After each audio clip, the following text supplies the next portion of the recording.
आपने श्रीमद् भगवद गीता के अध्याय 8 अक्षर परब्रह्म योग, लेकिन यहाँ पर मैं आपको एक व्यापक और समृद्ध मात्राएं में स्पष्ट और जानकारीपूर्ण सारांश प्रस्तुत करूंगा। लक्ष्य होगा ताकि विषय की गहराई बनी रहे और आपकी सीख स्पष्ट हो सके। यदि बाद में आप और विस्तार चाहते हों तो जरूर बताएं।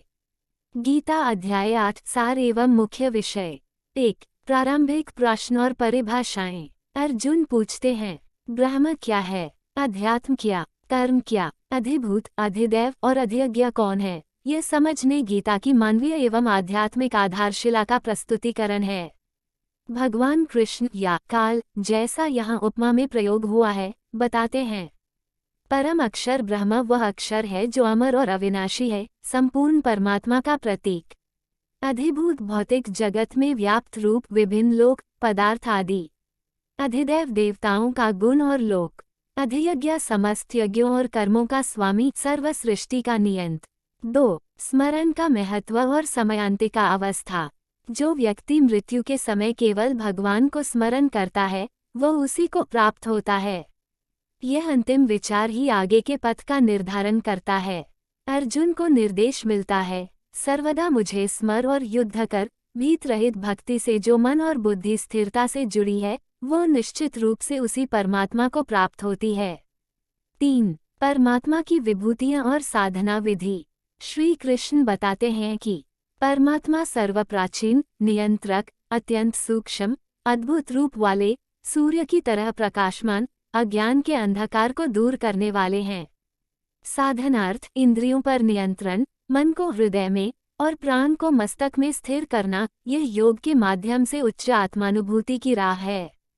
4 दो पथ, प्रकाश और अंधकार। श्री कृष्ण वर्णन करते हैं, प्रकाश पथ पुण्य पक्ष, उत्तरायण आदि में प्रवेश करने से आत्मा मोक्ष प्राप्त करती है। अंधकार पथ अद्रध अंधेर चरणों से प्रतीक से पुनर्जन्म मिलता है। यही विधान संसार चक्र में लिप्त करता है। 5 अनुरूप अवस्था, अभेद्य शिवलोक, अक्षुअन अनादि अनंत लोक अर्थात परब्रह्म का स्थान। जो मोक्ष प्राप्त करते हैं वे यहाँ वापस नहीं आते। जो भक्त मरने पर इसी परम पद का चिंतन करता है वो पुनर्जन्म के चक्र से मुक्त हो जाता है। 6 आकाश पार परम कॉस्मिक साइकिल्स और शाश्वत अवस्था। ईश्वर बताते हैं कि ब्रह्मा का दिन और रात प्रत्येक 1000 युगों के समवेत हैं। सृष्टि की उत्पत्ति और पतन इसी चक्र के अंतर्गत होती है। परब्रह्म का लोक इन चक्रों से परे है जो स्थायी है। 7 रेडिट उपयोगकर्ताओं की दृष्टि संक्षेप। It is through complete absorption in devotion to Krishna that one can be freed from the shackles of the material world to join him in his spiritual abode. Or, the path to liberation involves restraining the senses, fixing the mind on the heart and drawing the life breath to the head. ये दृष्टियां अध्याय के उपदेशों के सार को सहज भाषा में उजागर करती हैं। सार का संरचित सारांश लगभग 8001000 शब्द। अध्याय 8 अक्षर परब्रह्म योग हमें आत्मा, ब्रह्म, भक्ति और मोक्ष की गहराइयों से परिचित कराता है।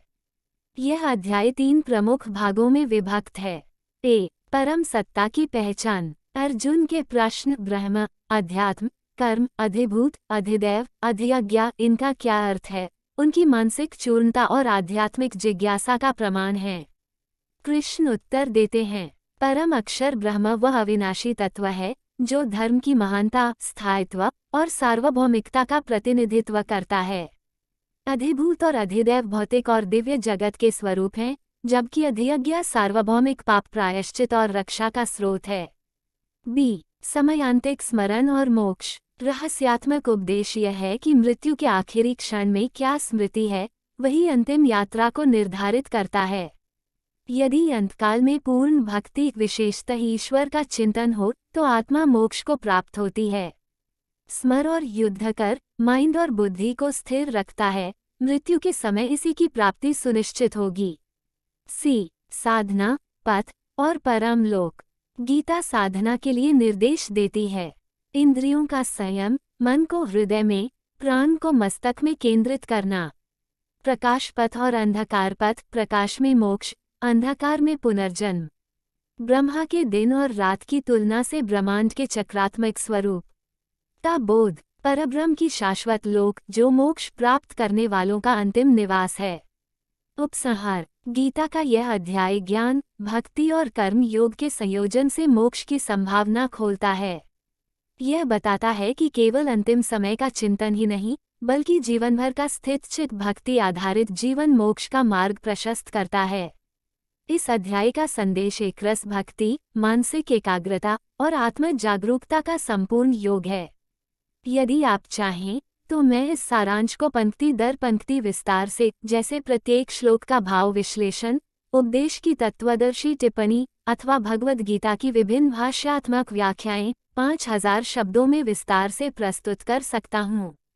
कृपया बताएं कौन सा दृष्टिकोण आपको अधिक रोचक और लाभदायक लगेगा। यदि वीडियो समझना पसंद हो तो मैं उस पर भी दिशा निर्देश दे सकता हूँ, जैसे ऊपर का YouTube संदर्भ।